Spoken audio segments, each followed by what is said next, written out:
shit. I caught my fiancé and my sister in bed, and instead of crying, I got even.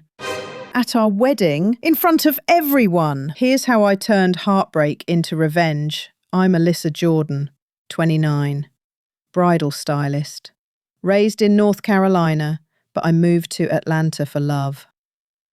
Marcus and I met at a corporate mixer. He was tall, clean-cut, and wore those expensive watches like they were part of his DNA.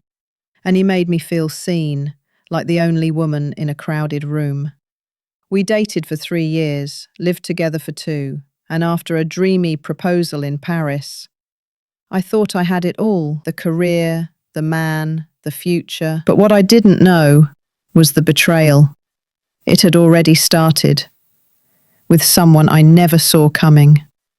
It started subtly, late meetings, quick showers, deleted messages, and the way he started flinching when I touched his phone. But here's the kicker, my sister Danielle moved in with us temporarily after her divorce. She said she needed a break, a fresh start. I said yes. She's my sister, of course I said yes. Danielle is vibrant, curvy, outspoken, and always had that wild streak, but I never saw her as competition. Why would I? Then came the moments. The way Marcus laughed too hard at her jokes. The way her robe was always just a little too open. And how they'd go quiet when I walked into the room. I started losing sleep, gaslighting myself, telling myself I was being paranoid, that I was insecure, jealous, overthinking. But my gut, it wouldn't shut up. So one night, Marcus told me he had a work dinner. Danielle said she was staying in to do her nails, but something felt off. I pretended to leave, waited in my car 2 blocks away, then drove back after 20 minutes.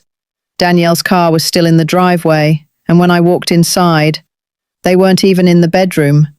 They were on the living room floor, laughing, half naked, champagne glasses, my robe around her shoulders. I didn't say a word.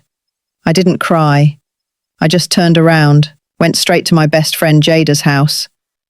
I stayed with her for a week, didn't return Marcus's calls, defiant, ignored Danielle's texts. I needed space, but more than that, I needed a plan.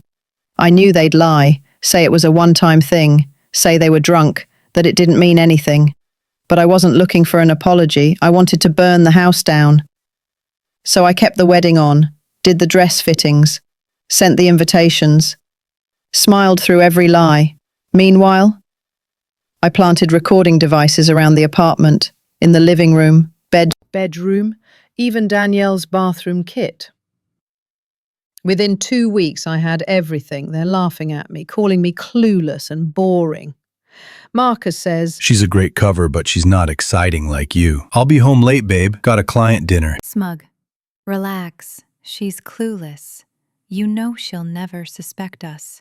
Disbelieving. You gonna marry her after this? every word. I had it, and I was going to play it on our wedding day. The venue was gorgeous, a lakeside chapel, rose petals, a string quartet. Marcus was grinning like nothing had happened. Danielle wore white. Yes, white. Guests were smiling. Everyone was waiting for the big moment. And when the priest said, "Speak now or forever hold your peace," I stepped forward. I pulled out my phone, tapped the speaker, and said, "I think everyone deserves to know who I'm marrying." Then I hit play. The audio echoed through the room. Gasps, cries. Marcus stammered. Danielle turned pale. My mum covered her mouth. Marcus tried to unplug the speaker. Someone pushed him back. Danielle screamed, "You're ruining your life!" And I said, "No, I'm saving it." I walked out in full bridal gear, got into a black SUV, and flew to Tulum the next morning alone. Drank cocktails, danced barefoot, watched the sunset without guilt, without lies. Marcus and Danielle, they're together now. Miserable from what I've heard. Nobody trusts them. They got what they deserved. The best revenge isn't just exposing the truth. It's walking away like it never broke you. Because in the end, The people who betray you don't deserve your pain. They deserve your silence. If this story got to you even just a little, go ahead and hit that like button. It helps more people find stories like this. And if you've ever been in a situation even remotely like this one, tell us in the comments. We read everything. Subscribe for more twists, more heartbreak, and maybe a little healing too. This is Twistline, where the truth always finds a way out.